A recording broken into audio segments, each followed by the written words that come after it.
This is how narcissists manipulate your emotions through the crying games. Hey everyone, welcome back to the channel. It's great to have you here. Today, we're delving into a topic that's both intriguing and eye-opening: the crying games of the narcissist. So sit back, relax, and get ready to explore this fascinating aspect of narcissistic behavior. And if you enjoy the content, don't forget to hit that like button, subscribe to the channel, and share this video with your friends. Now let's dive right in. The crying games of the narcissist are as complex as they are manipulative. From their own tears to yours and others, narcissists have a knack for playing with emotions. But here's the kicker: many times you won't see them shedding a single tear. Why is that? Well, there are several reasons, and we're about to uncover them all. So, buckle up as we delve into this intriguing topic together. You won't catch a narcissist shedding a tear during the entire course of your relationship. Why? Well, there could be several reasons. One big one is that they simply can't feel emotions the way normal folks like you and me do. Take a sad event, like a family member's passing. You might notice the narcissist staying dry-eyed at the funeral. It's not because they're tough. It's because they're shallow and incapable of showing vulnerability. Do they cry behind closed doors?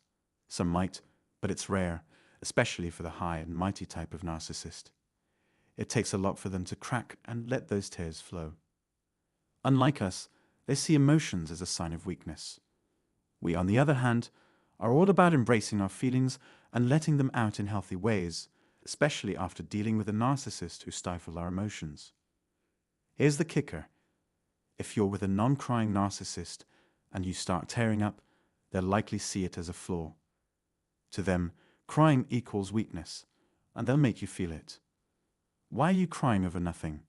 They might say, dismissing your feelings, whether you're shedding tears over a movie, some news, or even a happy occasion like a job promotion or a new family member. They don't want you to be yourself.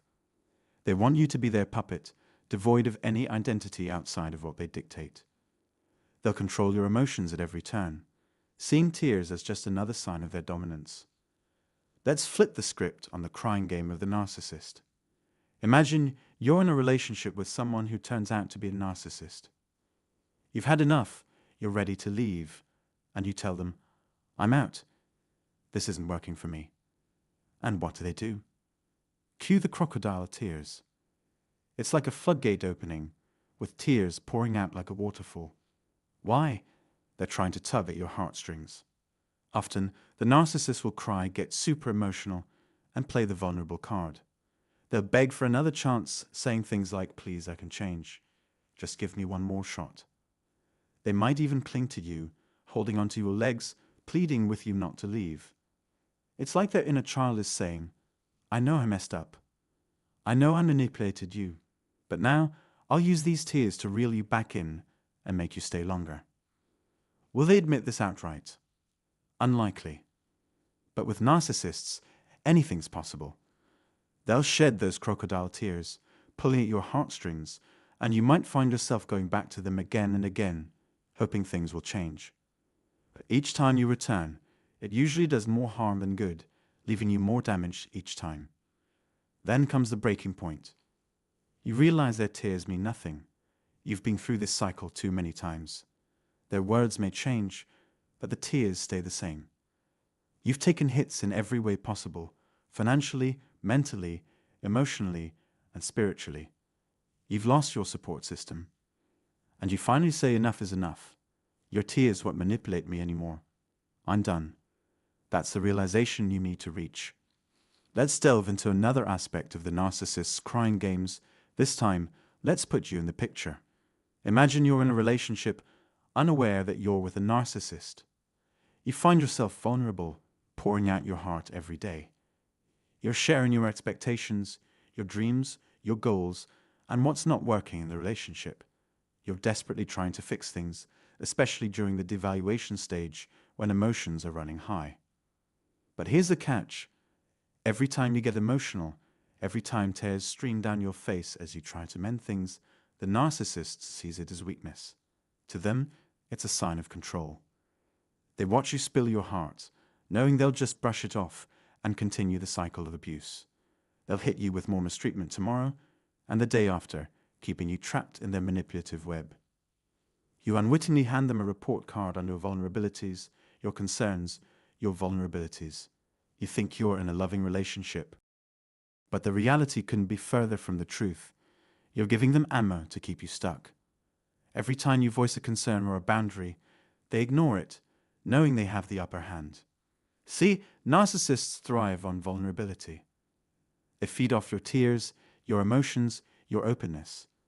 It makes them feel superior, powerful. And you think you're doing the right thing by opening up. But in their hands, it's just another tool for manipulation.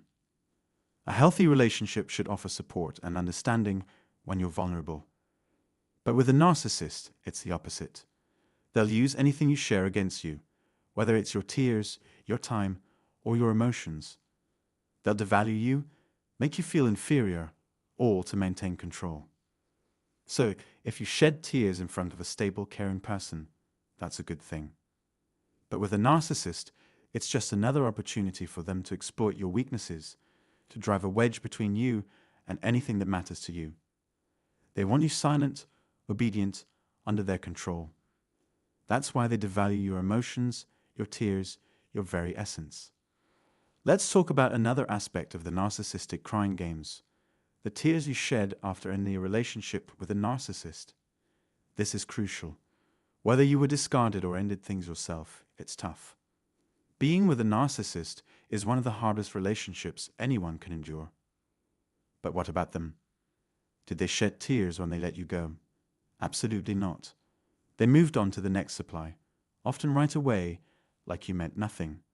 It's not to upset you. It's to show you they never truly cared about you. They only cared about what you could give them, and the same goes for the new supply. They're just a means to an end. So, what did you do after the breakup? You had to heal. You had to learn about narcissism, which was like finding a needle in a haystack. But once you had that light bulb moment, it opened doors. You delved into education, exploration, and discovery. And then came radical acceptance, realizing that the narcissist never had your best interest at heart. Not then, not now, and not ever. All they wanted was to take from you. So let's talk about what happens after the relationship ends and the healing process begins. It's a huge task because all the energy you invested in the narcissistic relationship now comes back to you. As you start healing, you'll go through some rough patches. You might have sleepless nights, experience changes in weight, and find yourself in tears. It's all part of the process. During this time, you'll have to do a lot of introspection and healing work. You might journal, see a therapist, watch videos, read, meditate, and slow down your life. It's a necessary journey because there's no way around it. If you didn't end up in a relationship with that specific narcissist, chances are you would have encountered someone similar. It's a tough lesson, but it's part of your growth. One thing you'll notice during this healing process is the size of your support system. Those friends who seemed close during barbecues or holiday gatherings might vanish when things get tough. They might even take the narcissist's side, believing their lies. You'll find yourself feeling alone, self-isolating, and dealing with the aftermath of being discarded by the narcissist. Through all this, it's essential to allow yourself to feel and express your emotions, even if it means shedding tears or letting out screams of frustration. These are things the narcissist never wanted you to do because they didn't want you to heal or see behind their mask. Closure is another thing you won't get from the narcissist. They won't allow it. They might try to hoover you back into the relationship, keeping you stuck in the past with questions like what if, or how they changed. But you have to resist these thoughts and focus on your healing. Grieving the end of a narcissistic relationship is unlike any other loss. It's ongoing and doesn't have the finality of death. You have to give yourself closure by facing the challenges head-on and processing everything about the relationship. It's not easy, and there's no quick fix, but it's essential for your healing journey.